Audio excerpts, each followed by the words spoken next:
Any questions? No, I can leave, huh? Only Serbia. What did you do to turn it around there in that second set? It looked a little, at one point, a little weak, maybe. Yeah, I don't think I was playing that well in the first set.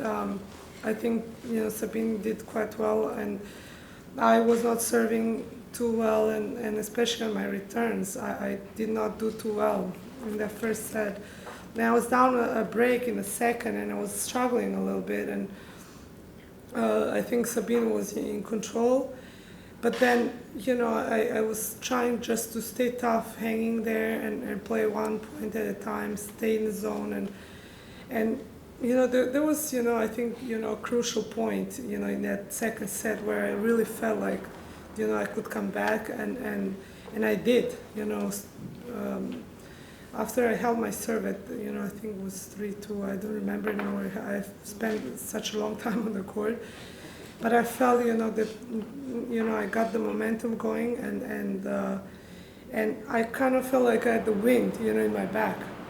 And I just started playing better and better, and I fought hard, and I was not giving, any free points as well. And my serve, I think, got a little better too.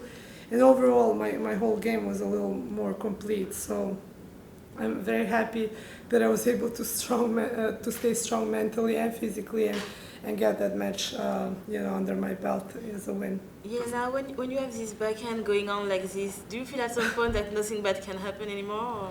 Yeah, and yeah, that backhand started working as well. Those down the lines that I always say pay my bills.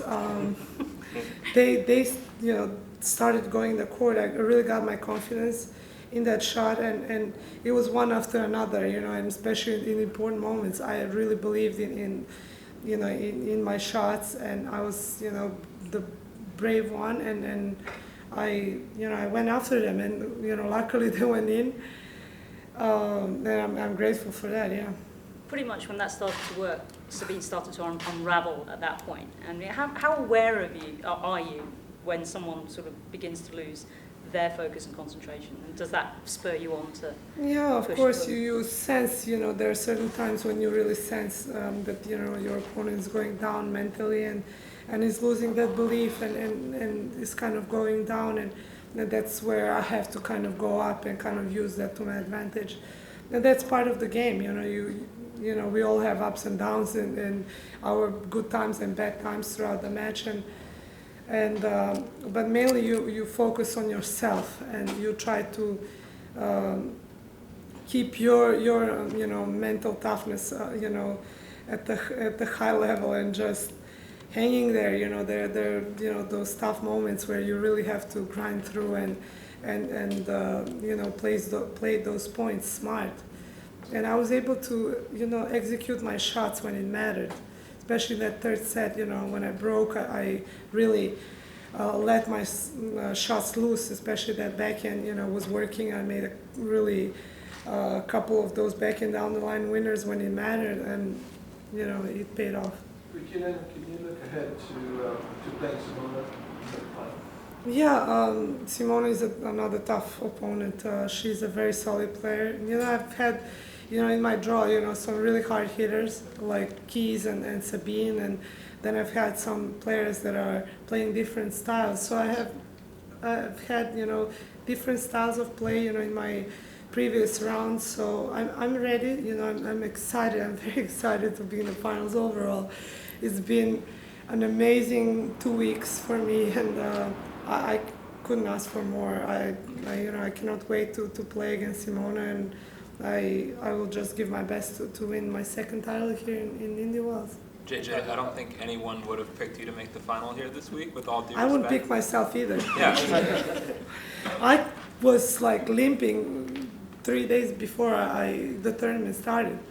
I was actually in doubt if I can even play, if I'm going to be able to run and move, and so.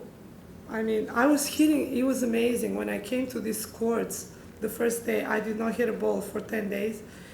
And I was hitting, but I was standing. I was not moving. And I was hitting the ball so great without any practice. I was like, I had a good feeling, but I did not think, it was not even in my mind that I'm going to make the finals. That's after not preparing. And there, it's weird. Like sometimes you prepare, you work so hard and train all day, and then you play so bad. And then there's times like this where you're just like, I came unprepared. I was coming off from an injury, but I felt so great, like just so happy to be out there. I was losing to him in the exhibition match. I mean, he tells you all. He was beating me right there. I mean, when we played that exhibition against when Nishikori and Higgins and Ferrer were playing. So, I mean, it tells you all. So, as a hitting partner, what percentage of your prize money do I get then? I mean, if you're the only one who's going to beat me, I'm okay with that. It's fine. You're a man, Is this going to be your new sort of approach now? Just don't practice, turn up, smile? No, but that's, it's not the way to go. I don't encourage that, people who are hearing this, that's not the way to go. But sometimes you've got no choice. I mean, it's just the way it is, and somehow it worked. It's unbelievable, and and I'm also very grateful to be out there, to be able to have the chance to compete and play outdoors and in front of such nice crowds. I have such great support here in the Wells. It's amazing, and it's one of my favorite tournaments. I really feel like at home. I think you can see it, from the smile of my, on my face. I'm just very, very happy. JJ, hate to ask you a boring question here, but Sabine was she was serving soft. Yeah. And then she would just serve a monster 120. Yeah. And I'm just wondering for you how that affected your return game. Like, how did you respond to it? And is there anybody else that does that often in terms of mixing the pace on the first serve? Yeah, that's what I said in the in the interview on the court. Sometimes, the serve can come at a really high pace, and she has she holds the record as the fastest server out there.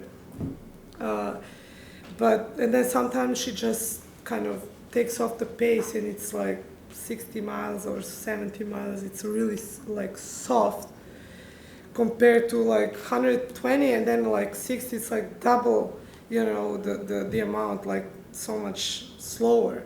So I had to kind of be on alert. I had to be ready for anything, a soft serve or a really bomb that was coming off of her racket. So I was coming in, to attack, and I tried to put as much pressure as I could on her second serve and attack as much as I could. And and I was not really happy with my return, especially in that first set. I was making a lot of errors, and I was getting those balls really short, and I let her, attack, that first, shot right off the at the beginning of the points. So I think I did a lot better in the third set and at the end of that second, so that made the difference. How surprised were you to hear that Serena had withdrawn during your ESPN interview? Yeah, I didn't know. I only heard that, when I finished the match. It's unfortunate, the injuries are part of the sport, and I wish her, speedy recovery. It's unfortunate she couldn't play the semifinals, and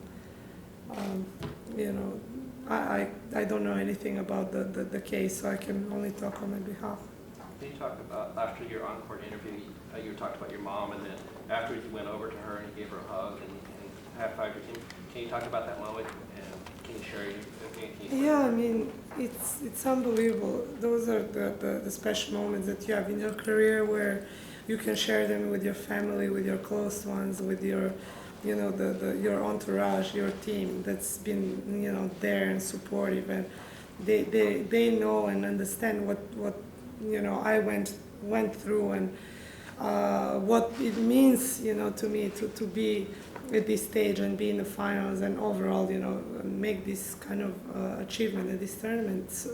It's unbelievable, and I love my family, I love my team, and it's nice to have that support and have them here. It's unbelievable. I don't think I can ask for more. I'm very close to my family. I love them, and I mean, I don't know what else to say. Jelena, the news about Serena withdrawing came out during your match. So maybe when I was up 3-2. No, like, but I was really focused on that I matter, know, but- especially when I was down a break. like it was probably the beginning of the third set, let's say. But would it have distracted you guys if there had been like an announcement saying Serena's out, like during a changeover in your match? Would that have been a distraction? I did not think about that. I'd probably be saying to myself, focus on your play and what you're doing out there to get to the finals. You know, it doesn't matter actually, you know, who is in the finals unless you lose. You know, if you lose in the semi. So it didn't matter if it's Serena or Halep, if I lost that match. So I would still, you know, have to be focusing on my play, on my game in order to get my win. So, you know, it wouldn't be nice to hear that during the match because, you know, maybe you can lose the focus or something, but, you know, that wasn't the case, and that's all I can say. Jelena, you got a coaching violation, I think, that you weren't too happy about. Do you remember what was said between yourself and your brother? No, it's not. It was actually the other coach who said something, and well, I mean, it's part of the game. You know, they don't even coach sometimes, and you know, I get the coaching violation. They just even say, "Come on, let's go," and if they are speaking something, that's considered as coaching sometimes. So it's like, you know, I think I've made, you know, quite enough of money to pay for that fine. So it's fine. You know, what can I do?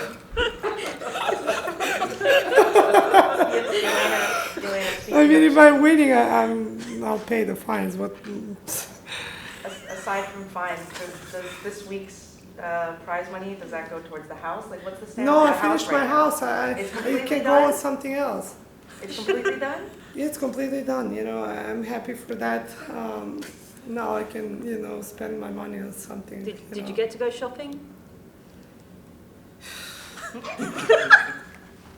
No, is the You answer. know, my brother was like, "Yeah, you have an hour to go shopping," and I was like, if a girl going shopping and is on a timer, it does not work.